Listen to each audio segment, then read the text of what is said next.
Dalam program Dhammakatha kali ini, Bante akan menjelaskan pertanyaan yang masuk.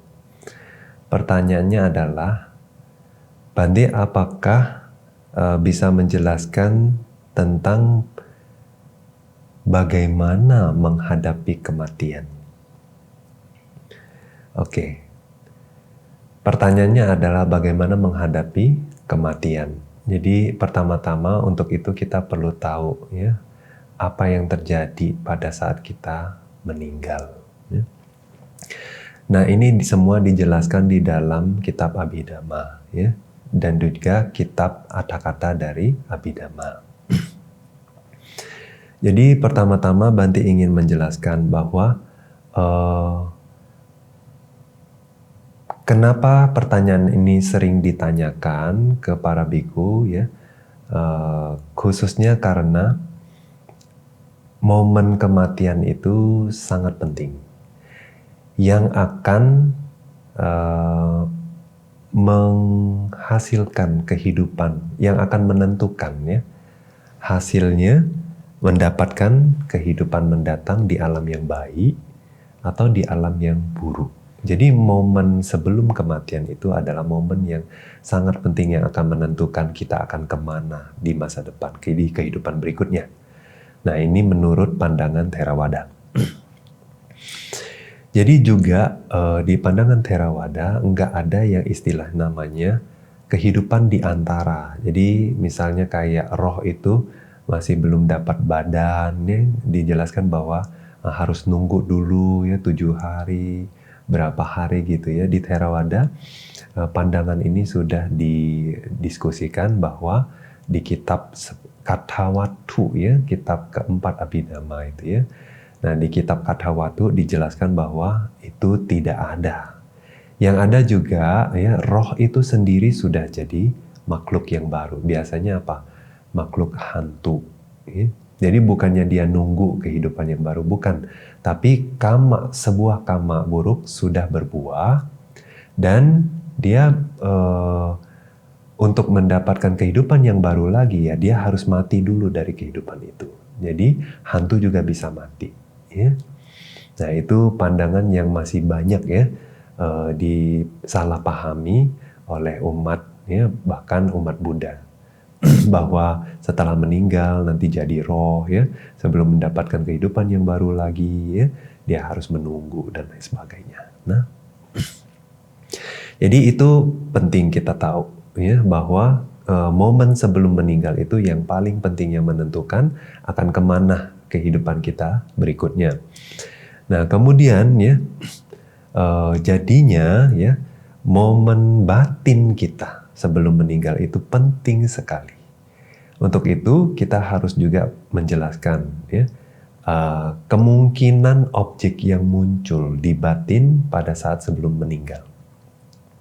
Nah secara Abhidhamma, secara kemungkinan urutan kemungkinan yang akan terjadi itu adalah pertama yang disebut sebagai Garuka Kama. Nah kita tahu bahwa di momen sebelum meninggal itu objek terakhir sebelum kita meninggal atau pikiran terakhir sebelum betul-betul kita meninggal ya, itu adalah yang paling penting. Dan munculnya objek tersebut itu karena bukan atas kendali kita, ya, tapi karena memang satu buah kama udah siap untuk berbuah. Ya. Nah jadi kama ini bisa kama baik, bisa kama buruk. Nah, kalau tidak bisa kita kendalikan Bante, lalu apa yang kita bisa lakukan? Nah, pertama kita harus tahu dulu ya, secara alami urutan kemungkinan yang akan terjadi itu bagaimana. Yang pertama, itu prioritas yang paling besar terjadi untuk Garuka Kama. Dalam Pali disebut sebagai kama serius. Ya. Atau kama berat. Ya. Kama berat ya, tidak hanya perihal kama tidak bajik saja. Jadi kama kita tahu bahwa ada kama yang bajik, ya, kusala kama, ada yang kama tidak bajik, yang disebut dengan akusala kama. Nah ada kusala kama yang berat atau yang serius, juga ada akusala kama yang berat. Nah, jadi ketidakbajikan juga ada yang berat, yang bajik juga ada yang berat. Artinya secara berat itu artinya dia kuat, ya, kuat. Jadi aku salah kama atau ketidakbajikan, kama tidak bajik yang kuat itu contohnya gimana? Membunuh ibu kandung, membunuh bapak kandung, ya. Kemudian membunuh arahanta, ya, makhluk yang suci, kemudian melukai Buddha, ya, membuat darah Buddha mengalir gitu ya. Tapi kalau mengobati Buddha enggak ya, jadi ini mencelakai Buddha sampai darahnya mengalir. Yang kelima adalah memecah belah sangga atau komunitas biku. Nah, 5 kama ini sangat berat, ya, merupakan ketidakbajikan yang berat, yang mana katanya kalau di satu kehidupan itu dilakukan, maka tujuan kehidupan setelah kehidupan itu, ya, pasti alam neraka. Ya, tidak bisa dihindari lagi, ya. Nah, oleh sebab itu dia menjadi prioritas utama. Pada saat meninggal itu akan muncul lagi kekuatan kamanya dalam bentuk objek-objek. Ya. Nah, kemudian yang kama baik juga ada, ya. Kama baik yang kuat juga ada. Contohnya apa? Pencapaian jhana. Ya. Jhana itu adalah tingkat konsentrasi yang mendalam, di mana batin itu seperti terserap atau terkunci ke objek. Ya, biasanya untuk waktu yang cukup lama baru kita bilang jhananya kuat atau stabil. Ya. Nah, jadi kalau ada pernah masuk jhana atau pernah punya pengalaman jhana, ya, apalagi kalau masih bisa dipertahankan sampai ke momen sebelum meninggal, ya, nah, atau mendekati kematian itu, ya, maka bisa ada potensi besar kusala kama atau kama baik yang berat ini, ya, juga bisa berbuah. Nah, tapi kalau misalnya, ya, seorang manusia nggak punya, juga belum pernah melakukan ketidakbajikan yang 5 tadi, ya, juga nggak punya jana misalnya, ya, kemungkinan berikutnya yang akan muncul apa? Nah, ini ada 2 kemungkinan. Yang pertama adalah sifat kebiasaan, ya, yang sering dilakukan. Jadi kebiasaan lah, ya, kebiasaan sehari-harinya itu penting. Nah, jadi kalau ada kebiasaan buruk, ya, itu bisa berbuah tuh. Ya. Nah, tapi kalau ada kebiasaan baik, juga dia berpotensi berbuah. Nah, oleh sebab itu, ya, perihal mata pencarian, Buddha sarankan apa? Mata pencarian itu bermata pencarianlah yang baik. Karena yang namanya mata pencarian itu juga kebiasaan, ya, karena sepanjang hari setiap hari itu yang kita lakukan, ya. Oleh sebab itu, mata pencarian bisa kita masukkan, ya, ke kategori kebiasaan atau yang disebut sebagai acina kama, ya, acina kama, kebiasaan. Nah, kalau kita punya kebiasaan yang baik, misalnya apa? Sering baca parita, ya, atau misalnya sering merenungkan kualitas Buddha, ya, atau misalnya sering kita mengevaluasi atau mengingat kembali kebajikan-kebajikan atau dana, ya, yang pernah kita lakukan. Nah, itu adalah kebiasaan baik. Nah, tapi kalau kebiasaan buruk, ya, misalnya suka apa, main games, ya, nonton yang bukan gitu, yang tidak bermanfaat, yang hanya bisa memicu banyak kotoran batin, ya. Nah, itu adalah kebiasaan buruk. Nah, jadi kalau kita belum pernah melakukan garuka kama dalam hidup itu, ya, kemungkinan berikutnya acina kama. Nah, tapi kalau misalnya, ya, kadang-kadang meskipun kita punya kebiasaan, suatu kebiasaan, ya, tapi, ya, di momen sebelum meninggal itu ada pengkondisi, ya, yang disebut sebagai asana kama, ya. Jadi kama yang muncul di dekat kematian. Ya, contohnya gimana? Misalnya pada saat kita sedang sekarat, misalnya sebelum meninggal gitu, ya, ada yang bacain parita misalnya, ya. Nah, itu juga yang jadi kebiasaan umat awam Buddhis, ya. Nah, dibacain parita supaya apa? Supaya batinnya itu tenang, terus bisa dengar itu dengan sadar, muncul keyakinan, maka batinnya, ya, yang kita harapkan terkondisi, jadi nanti muncul kama baik yang berbuah gitu. Nah, itu juga disebut sebagai asana kama. Jadi kama yang terkondisi, ya, yang bisa muncul mendekati kematian. Ya, asana itu artinya dekat. Nah, tapi ya kadang-kadang kita nggak bisa tidak hanya mengkondisikan yang baik saja ya. Nah, kadang-kadang juga sebelum meninggal, malah sanak keluarga atau anak-anak kita malah berantem gitu. Bikin kita keki, bikin kita jengkel, bikin kita kecewa. Ya. Berantem misalnya rebutin warisan. Ya. Atau berantem perihal nanti ini orang yang akan meninggal ini akan dikubur atau dibakar atau dibuang misalnya. Gitu ya. Nah, itu yang bisa bikin kita takut dan lain sebagainya. Kadang-kadang orang melekat gitu. Saya nggak mau dibakar, nanti takut panas. Atau saya nggak mau ditanam ya, takutnya dingin, dikubur nggak mau ya, dan lain sebagainya. Sebetulnya ya, namanya sudah meninggal ya, mayat ini udah kayak benda mati. Kita nggak akan ngerasa gitu. Dia akan dingin, dia akan panas, terbakar, nggak akan berasa. Ya. Makanya Buddha Mahaparinibbana juga belakangan kan dibakar ya. Nggak ada masalah ya. Nah, oleh sebab itu jangan melekat perihal bagaimana anak-anak kita akan memperlakukan tubuh ini, jasad ini. Udah itu bukan urusan kita. Nah, jadi kadang batin itu juga bisa terkotori ya, jadi kesal, jadi marah ya, pada saat mendekati kematian karena kondisi di sekitar kita. Jadi hati-hati ya, meskipun kadang-kadang kita ada kebiasaan ya, tapi kadang-kadang juga ada kama yang bisa mengkondisikan ya pada saat sebelum meninggal. Nah, jadi ada kemungkinan berikutnya ya. Kalau tidak ada asana kama atau kama yang mengkondisikan ya, kita bisa kemungkinan yang muncul berikutnya adalah kebiasaan. Bisa kebiasaan baik, bisa kebiasaan buruk. Oleh sebab itu, lakukanlah banyak kebajikan menjadi kebiasaan yang baik. Ya. Nah, kalau misalnya kita itu nggak ada kebiasaan yang spesifik, ya. Juga misalnya pada saat kita meninggal, misalnya sendiri, nggak ada yang mengkondisikan. Ya. Yang kemungkinan berikutnya apa? Sesuatu yang acak. Artinya, kama apapun yang pernah dilakukan selama ini ya, bahkan dari kehidupan yang lampau-lampau pun juga itu ada kemungkinan untuk muncul sebelum meninggal. Nah, juga pada saat kita dalam kondisi seperti ini ya, karena batin itu dalam kondisi yang sudah lemah ya, dijelaskan bahwa itu seperti seorang, misalnya ada seorang manusia itu hanyut di sungai dan tenggelam gitu. Nah, kita bisa bayangkan kalau kita tenggelam di dalam air seperti itu ya, kita akan mengusahakan apa? Naik ke permukaan untuk bisa sekedar bernafas. Ya. Nah, untuk bisa naik ke permukaan supaya bisa bernafas itu apa? Yang biasa kita lakukan adalah kita akan berusaha meraih objek apapun yang ada di permukaan air, ya enggak?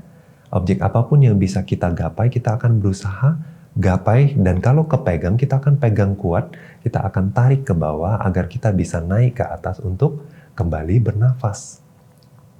Nah, kondisi batinnya seperti itu katanya. Ya, jadi batin sudah lemah. Maka pada saat objek muncul di batin, kita akan pegang dengan kuat. Ya, makanya pengalamannya akan seolah-olah sedang melakukan pada saat itu. Nah, itu sebabnya juga sebelum meninggal ya, mungkin banyak yang sudah menyaksikan ya, sanak keluarga atau teman yang pada saat meninggal tiba-tiba ngigau sendiri ya, bilang bahwa guru saya datang atau teman saya datang jemput saya dan lain sebagainya. Nah, itu padahal temannya nggak ada ya, gurunya nggak ada, atau bahkan temannya mungkin udah meninggal, gurunya udah meninggal, katanya datang jemput dia katanya. Apakah benar? Enggak, itu cuma apa? Itu cuma seperti cerminan ya dari kekuatan kama dia yang siap berbuah itu. Ya, ya tergantung siapa yang datang, itu bisa berbahaya atau bisa malah pertanda baik. Bante kasih perumpamaan ya, di satu cerita. Namanya Bante Sona. Bante Sona ini di zaman dulu ya, tidak dijelaskan bahwa ini di zaman Buddha atau setelah Buddha, tapi waktu itu Bante Sona sudah seorang arahat ya. Nah, kemudian dia punya papa. Nah, bapaknya ini dulu ya waktu masih kuat ya fisiknya, mata pencariannya adalah pemburu ya, suka berburu. Jadi untuk mengejar hewan buruannya, dia biasa bawa anjing pemburu. Ya. Nah, dia dengan anjing pemburu itu masuk ke hutan cari buruannya. Ya. Nah, itu jadi mata pencariannya setiap hari. Nah, waktu dia meninggal, ya bagaimanapun kan itu banyak ketidakbajikannya karena membuat makhluk lain menderita. Oleh sebab itu, mata pencarian seperti ini seharusnya dihindari. Ya. Nah, jadi waktu dia sudah tua, ya, udah tidak kuat lagi fisiknya, dia memohon penabisan dari anaknya sendiri. Ya. Jadi dia udah jadi biku ya sebelum meninggal, dia jadi biku. Nah, sebelum dia meninggal itu dia mulai ngigau gitu ya, ngalur ngidul pikirannya. Terus dia melihat apa? Anjing, katanya anjing besar datang mau gigit dia, gonggong-gonggong mau gigit dia, kejar dia gitu ya. Jadi dia pun sebetulnya juga nggak bisa lari kemana-mana lagi, udah fisiknya udah lemah ya. Jadi dia panggil anaknya ya.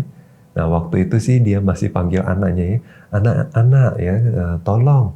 Ini diusir katanya gitu ya. Jadi anaknya tanya gitu. Apa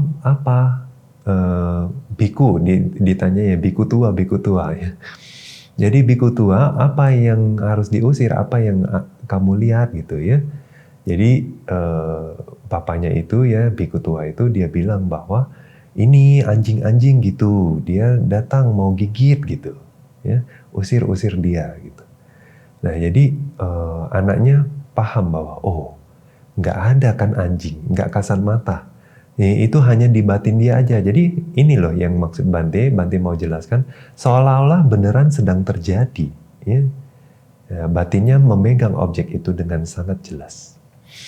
Nah jadi anaknya paham gitu bahwa oh bapaknya ini tujuannya akan nggak baik gitu. Saya seorang biku ya, seorang arahat seperti ini ya, masa bapak saya saja malah jatuh ke alam yang tidak baik gitu. Dia berpikir demikian. Jadi saya harus bantu nih. Jadi dia panggil sama Nera kecil ya, kemudian suruh sama Nera ambil bunga, kumpulin bunga gitu. Nah kemudian bapaknya itu dibawa ya, ditandu, dibawa, kemudian bunga-bunga itu ditaruh ya, diatur di depan cetia ya, pagoda. Kemudian setelah disusun ditebar seperti itu ya, nah papanya juga dibawa ke sana, disuruh menyaksikan nih kita sudah mendanakan bunga-bunga untuk cetia ya, demi papa, untuk papa gitu ya, untuk Anda, dibilangnya gitu. Oleh sebab itu kamu juga harus memberikan penghormatan gitu. Jadi supaya dia muncul keyakinannya. Nah, dia lihat begitu ya, senang batinnya. Kemudian dia muncul keyakinan. Dia juga berusaha untuk melakukan penghormatan ke cetia ya. Nah, waktu itu anjing-anjing ini hilang. Yang muncul apa? Dewi-dewi. Ya, dewi-dewi malah muncul. Nah, akhirnya udah jelas dia bilang, oh banyak saudari-saudari perempuan datang katanya gitu. Nah terus waktu itu Bante Sona udah tahu bahwa oh tujuannya setidaknya sudah baik. Nah, udah akhirnya betulan ya meninggal jadi dewa katanya, terlahir di alam dewa. Nah itu Bante juga sekaligus menjelaskan kondisi batin pada saat sebelum meninggal itu akan memegang kuat apapun objek yang muncul di batin ya. Makanya wajar ya kita bisa toleransi kalau mereka jadi mengigau, itu bukan aneh dan tidak perlu takut. Kemudian yang kita bisa usahakan apa? Kita kondisikan ya batinnya supaya bisa tenang, supaya bisa muncul objek yang baik. Bisa berubah objeknya ya. Jadi bahkan ya objek sebelum meninggal ini bisa muncul agak lama ya. Tergantung seberapa kuat potensi dari karma tersebut. Misalnya seperti ada beberapa kasus, misal seperti Raja Ajatasattu, ya. Dia semenjak membunuh papanya yang juga seorang Sotapana, Raja Bibisara, ya, dia tidak bisa tidur di malam hari, ya, selalu terganggu dengan objek-objek yang mengerikan. Nah itu sebetulnya apa? Yang kita sebut sebagai gati nimitta, ya, tanda tujuannya. Jadi karena sudah membunuh papanya sendiri, dia pasti ke neraka. Ya. Nah, oleh sebab itu sudah muncul bahkan waktu dia masih muda loh ya. Nah, bukan sebelum dia meninggal. Nah, jadi tanda tujuan kematian itu, tujuan atau kehidupan yang baru ya, mendekati kematian itu bahkan bisa 7 hari sebelum meninggal pun sudah bisa muncul. Nah, kadang dia datang pergi ya. Nah, kemudian bahkan waktu masih muda pun kalau memang ada karma yang sangat buruk ya, itu suka mimpi buruk yang sebetulnya itu adalah tujuan kehidupan yang berikutnya. Ya, tergantung seberapa berat karmanya itu juga masih bisa dirubah. Ya. Nah, oleh sebab itu ya pada saat kita meninggal yang paling penting adalah gimana. Itu Bante akan bahas dari dua sisi. Dari sisi internal dan sisi eksternal. Internal itu artinya adalah kondisi batin bagi orang yang sedang sekarat atau mau meninggal. Kondisi batinnya internal ya. Kalau eksternal itu adalah orang-orang di sekitarnya, teman-teman, sanak keluarga, anak, istri dan lain sebagainya yang bisa membantu mengkondisikan ya batinnya pada saat dia mau meninggal. Nah, dari internal ya, tentunya kalau kita sudah sering berlatih meditasi, artinya melatih batin kita gitu, menenangkan batin kita untuk fokus ke objek yang baik ya. Jadi batin itu lebih terkendali.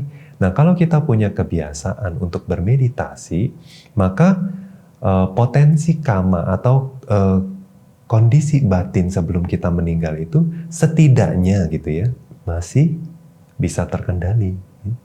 Jadi sampai tahap tertentu, tentu kita nggak bisa berharap banyak karena waktu itu fisik kita udah lemah ya, juga kondisi batin kita juga sudah lemah. Karena fisik sudah lemah, biasa batin udah mulai lemah ya.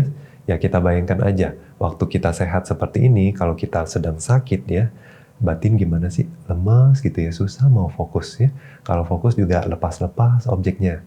Nah, oleh sebab itu ya sebisa mungkin dari sekarang kita usahakan dulu ya batin ini supaya bisa mudah terkendali. Nah, kalau kita sering misalnya baca parita, ya, kita sering merenungkan kualitas Buddha, itu semua akan membantu. Ya. Kalian bisa, pemirsa semua, ya, pendengar ceramah ini, pendengar pembahasan ini, semua bisa mencari gitu. Apa sih objek yang bagus ya, yang saya itu sangat mudah ambil. Batin itu sangat mudah jadi tenang atau bahagia. Nah, itu penting sekali. Misalnya, ada beberapa menyarankan untuk merenungkan kualitas Buddha Dhamma Sangha. Contohnya apa?